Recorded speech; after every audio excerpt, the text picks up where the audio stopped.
इस वक्त हमारे साथ मौजूद हैं पूर्व विधायक और बीजेपी के नेता कुणाल सारंगी जी। कुणाल जी, बीजेपी पर कई गंभीर आरोप लग रहे हैं। राज्य में जो अभी सियासी हलचल चल रहा है, मुख्यमंत्री पर पहले नोटिस चुनाव आयोग का, फिर अब उनके भाई को भी नोटिस आया है।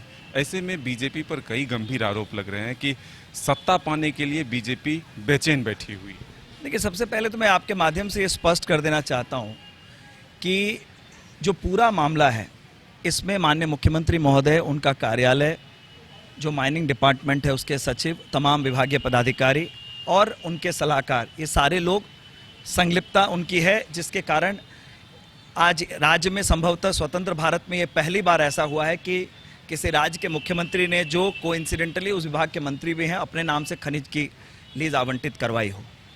आप मुझे बताइए, जो बार बार आरोप लगाया जा रहा है भारतीय जनता पार्टी पर, आखिर भारतीय जनता पार्टी की क्या भूमिका है इस पूरे मामले में? सारी जो संस्थाएं इसमें इन्वॉल्व हैं वो राज्य सरकार की संस्थाएं हैं, उनकी जिम्मेदारी राज्य सरकार के प्रति है और राज्य सरकार के कंट्रोल में आती है। लेकिन हाँ, सशक्त विपक्ष होने के कारण ये हमारा संवैधानिक दायित्व है, मौलिक दायित्व है कि हम जनता के समक्ष उन बातों को रखें जो सरकारी संरक्षण में गलत काम इस राज्य में हो रहे हैं, जो हम लोगों ने बखूबी किया है। लेकिन जिस नैतिकता की बात की जा रही है बीजेपी की तरफ से, तो अब उधर से सत्ता पक्ष की तरफ से ये कहा जा रहा है कि पहले अपने अंदर झांक कर देख लें, फिर नैतिकता की बात करें। देखिए, मैं फिर से वही कहता हूँ, इनकी आदत है कि जब सीधे तौर पर वो सवाल का जवाब नहीं दे पाते हैं। मैं आपको दिल्ली का रास्ता पूछ रहा हूँ, आप कह रहे हैं अमेरिका का फेयर इतना क्यों बढ़ गया है। जब बात सीधे तौर पर जो माननीय मुख्यमंत्री महोदय के नाम पर माइनिंग लीज आवंटित करने के विषय पर हो रही है, तो सिर्फ उस विषय पर बात। और जब वो ये कह रहे हैं कि भारतीय जनता पार्टी के लोग भी भ्रष्टाचार में हैं, तो एजेंसीज तो आपके पास है, आप जांच करवा लीजिए। राज्य सरकार की सारी एजेंसीज आपके पास है, आप जांच कराइए, आप क्यों बैठे हुए हैं?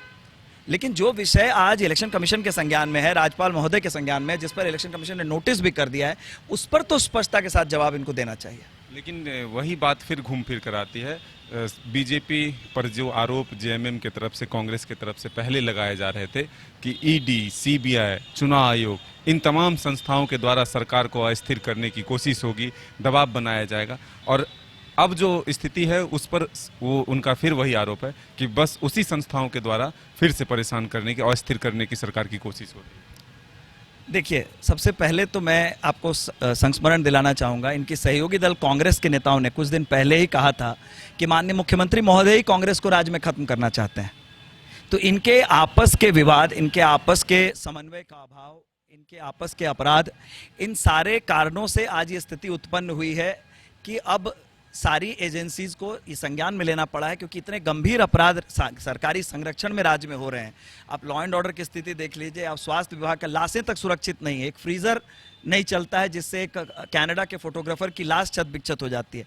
तो ये सारी जो विफलताएं हैं, क्या इसका दोष भी वो केंद्र की एजेंसीज पर मढ़ेंगे? इसलिए जब आप गलती करें तो सशक्त विपक्ष होने के कारण हमारा ये दायित्व है कि हम संवैधानिक संस्थाओं के पास इन विषयों को लेकर जाएं, और जिसके बाद जो न्यायिक प्रक्रिया उसके तहत इस सरकार के लोगों पर कार्रवाई होगी। बिजली को लेकर के बहुत आप लोगों ने सड़क पर प्रदर्शन किया।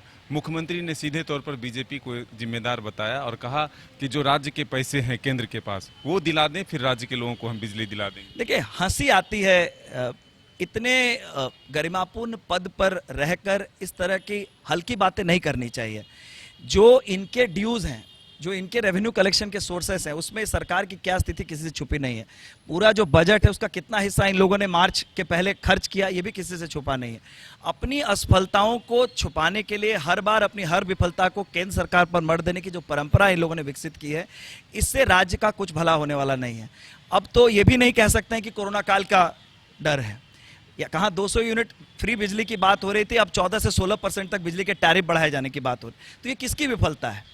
आप अगर समय पर बिल का कलेक्शन नहीं कर पाते हैं, आपके रेवेन्यू के जो सोर्सेस हैं, यहाँ एक गरीब व्यक्ति को अगर 1 महीने का देर होता है तो उस पर केस कर दिया जाता है बिजली की, अगर वो बिल नहीं पे कर पाता है। लेकिन बड़ी बड़ी फैक्ट्रियाँ जो चोरी की बिजली से चल रही हैं, ये खुलेआम हो रहा है, तो किसके संरक्षण में हो रहा है? इस पर लगाम लगाने की जिम्मेदारी किसकी है? इसलिए अपने जो हमारे सोर्सेस हैं उसको सुदृढ़ करके कैसे रेवेन्यू कलेक्शन बढ़ेगा, सरकार को इस पर ध्यान देना चाहिए। तो ये कुणाल सारंगी जी थे जिन्होंने कहा कि सरकार खुद अपने जो वादे थे उसको पूरा नहीं कर पाई, और जब कुछ गलत करती है और बीजेपी आवाज़ उठाती है तो वो बीजेपी पर ही आरोप लगाती है। अपने सहयोगी विकास के साथ मदन सिंह, न्यूज़ 22 रांची।